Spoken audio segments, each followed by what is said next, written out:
Merry Christmas, gentlemen, and welcome back. This week we're going to talk about Christmas presents. John 1:14 says that the Word became flesh and took up residence among us. We observe his glory, the glory as the one and only Son from the Father, full of grace and truth.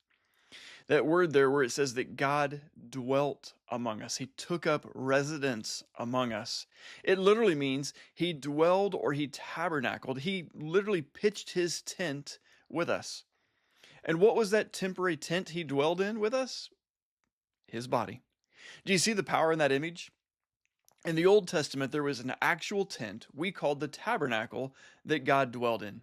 The tabernacle consisted of a tent-like structure. This tabernacle proper was covered by a rug, like covering for the roof, and an external courtyard that was about 150 feet by 75 feet.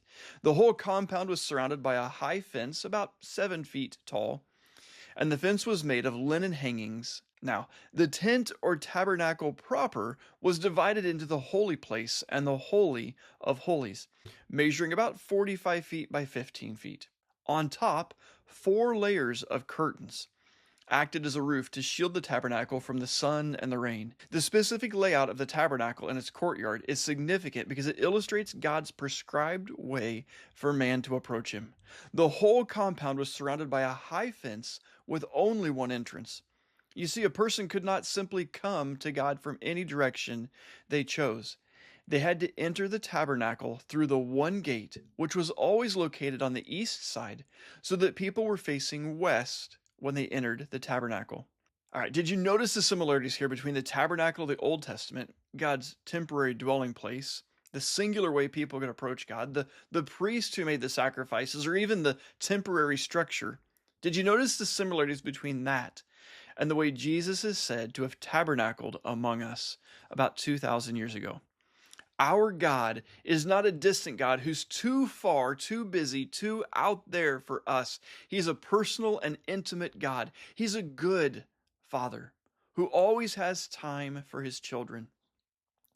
And if that was important enough for God to model it to us, then perhaps it should be important enough for us to follow his example and do the same for our families.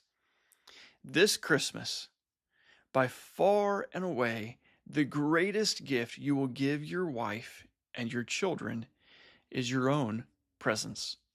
So put down the phone, turn off the TV, and live fully in the moment with those you love and tabernacle with them. See, I think this needs to become the norm in our house too, not just a one-day event. So, gentlemen, I don't know about you, but I think I'm going to commit this whole week to checking my phone at the door and being in the moment with my wife and my kids in every way I can. God bless you guys. Have a wonderful Merry Christmas. We'll see you next week.